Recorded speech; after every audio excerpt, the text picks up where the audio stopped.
आज जो हमारी चर्चा रहेगी वो रहेगी एफआईआईज़ की और आरबीआई की। आरबीआई की इसलिए रहेगी क्योंकि अब तो देखो एक चीज़ हमने समझने की ज़रूरत है कि अमेरिकी बाज़ारों में तो रेट कट हो चुकी है। अमेरिकी बाज़ारों में रेट कट होने के बाद इंग्लैंड में भी रेट कट हुई है और अब की बार इंग्लैंड को यानी कि बैंक ऑफ इंग्लैंड ने रेटें स्टेबल रखी है। बैंक ऑफ जापान की तरफ से भी रेटें स्टेबल ही है।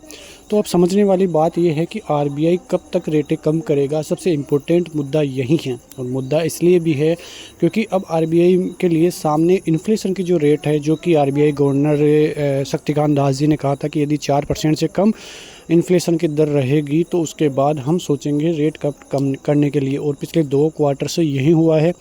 जो इन्फ्लेशन की दर है वो 4% से नीचे ही है और अब आसानी रहेगी उनके सामने भी। और जो इन्फ्लेशन के नतीजे आ रहे हैं, सीपीआई के नतीजे आ रहे हैं और जो पीएमआई के नतीजे आ रहे हैं, सभी उम्मीद से बेहतर नतीजे हैं। और जो भी कुछ आ रहा है भारतीय बाज़ारों के लिए अच्छा ही हो रहा है। वहीं जो जीडीपी का जो फोरकास्ट है वो भी शानदार आता हुआ दिखाई दे रहा है। तो इससे उनको बहुत आसानी रहने वाली है रेट कट कम करने के लिए। अब जो रहेगा एक लिक्विडिटी का भी ध्यान उनको रखना रहेगा कि किस हिसाब से बाज़ार में लिक्विडिटी है और उसको ध्यान में रखते हुए ही इस साल के एंड तक हो सकता है कि भारतीय बाज़ारों में भी रेट कट देखने को मिले। यदि रेट कट होता है तो भारतीय बाज़ारों के लिए वो काफ़ी पॉजिटिव खबर रहने वाली है। पॉजिटिव खबर इसलिए रहने वाली है क्योंकि एक तरफ अमेरिकी बाज़ारों में रेट कट देखने को मिल रहा है, बैंक ऑफ इंग्लैंड की तरफ से रेट कट देखने को मिल रहा है, लेकिन थोड़ा चिंता का विषय है बैंक ऑफ जापान की तरफ से, क्योंकि वहाँ पर इसी साल में पिछले 2 बार रेट हाई हो चुकी है। और यदि अब की बार भी वो रेट हाई की सोचते हैं तो सभी बाज़ारों के लिए चिंता का विषय है। चिंता का विषय इसलिए है क्योंकि जो येन की ट्रेड है वहाँ पर थोड़ी चिंता का विषय देखने को मिलेगा और डॉलर येन में जो है बड़ी गिरावट का सामना देखने को मिल सकता है। और वो गिरावट पिछली बार भी अगस्त के शुरुआत में आपने देखा होगा कि अमेरिकी बाज़ारों में बहुत भीषण गिरावट का माहौल देखने को मिला था और ऐसा लग रहा था कि अमेरिकी बाज़ार मंदी की तरफ झुक रहे हैं। लेकिन अब फिर से सब कुछ सही होता हुआ दिखाई दिया है। यदि आपने जेरोम पावेल की स्पीच सुनी होगी तो उन्होंने साफ इंडिकेशन दिए थे कि हम इतने रेट इसलिए नहीं कम कर रहे कि बाज़ार मंदी की तरफ है या अर्थव्यवस्था कमज़ोर है। हम इसलिए रेट कम कर रहे हैं क्योंकि जो जॉब डेटा है, जो बेरोज़गारी का आंकड़ा है, वहाँ पर स्टेबिलिटी नहीं है और वो सब कुछ सही करने के लिए ही इतनी ब्याज दरें कम करी। हमने 50 बेसिस पॉइंट कम की है और इस साल के एंड तक 2 बार और ब्याज दरें कम हो सकती है। तो ऐसे इंडिकेशंस आने के बाद उस दिन तो अमेरिकी बाज़ारों में ज़्यादा कुछ देखने को नहीं मिला था, लेकिन अगले दिन जब लोगों को पता चला कि ऐसी पॉजिटिव खबरें हैं, उसके बाद क्या ज़बरदस्त रिकवरी अमेरिकी बाज़ारों से देखने को मिली। साथ ही इंडियन बाज़ारों में जिस प्रकार से एफआईआईज़ का इन्वेस्टमेंट आ रहा है, आपने देखा कि शुक्रवार को भी करीब 14,000 करोड़ की बाइंग देखने को मिली। जो बाइंग इस टोटल महीने में थी वो एक ही दिन शुक्रवार के दिन देखने को मिली है। वहीं जो रिटेलर्स है वो भारी मात्रा में परचेजिंग कर रहे हैं। आपने देखा कि जो प्रमोटर्स है ज़बरदस्त तरीके से माल छोड़ रहे हैं और इस साल में जिस प्रकार से प्रमोटर्स ने मुनाफा कमाया है काफ़ी ज़बरदस्त है।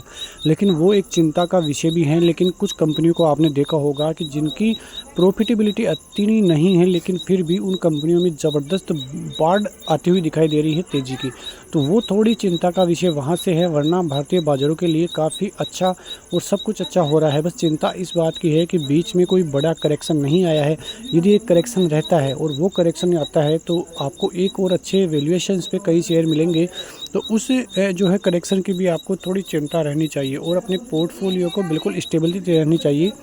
जिस प्रकार से आपने देखा कि सबसे ज़्यादा मौके बैंकिंग सेक्टर के लिए अभी मिल रहे थे। यदि बैंकिंग सेक्टर अच्छा रहता है तो हो सकता है कि यहाँ से बैंक निफ्टी में 55,000 तक के टारगेट हमें कुछ ही समय में देखने को मिले। तो ये सभी चीज़ें आपके लिए सोमवार के बाज़ार के लिए भी काम करती हुई नज़र आएगी, क्योंकि जिस हिसाब से भारतीय मार्केट इस समय पे है सभी मार्केटों को ओवरबोट कर रहा है और वैल्यूएशन जो है थोड़े हाई होते भी दिखाई दे रहे हैं। अब मार्केट में 26,000 का लेवल इस महीने के एंड तक और 27,000 का लेवल इस साल के एंड तक आता हुआ दिखाई दे सकता है। और वहाँ से यदि करेक्शन आता है, बीच बीच में भी थोड़े बहुत करेक्शन आते हैं, तो आपको संभल कर रहना है, क्योंकि एक बड़ा झटका फिर से भारतीय बाज़ारों में देते हुए दे सकते हैं। अब जो आगे के कंडीशंस है वो किस प्रकार से हैं उस पर चर्चा करें तो नवंबर में अमेरिकी बाज़ारों के चुनाव होने हैं, तो उस पर चर्चा रहेगी। उसके अलावा हम देखें तो सबसे बड़ा जो मुद्दा है वो रहने वाला है भारतीय बाज़ारों में जो गुजरात के चुनाव होने हैं और दिल्ली सरकार में चुनाव होने हैं, वहाँ पे यदि भारतीय जनता पार्टी को बहुमत कम आता है तो फिर आपको चिंता में रहने की ज़रूरत है, क्योंकि फिर आपको समझ में आएगा कि फिर जो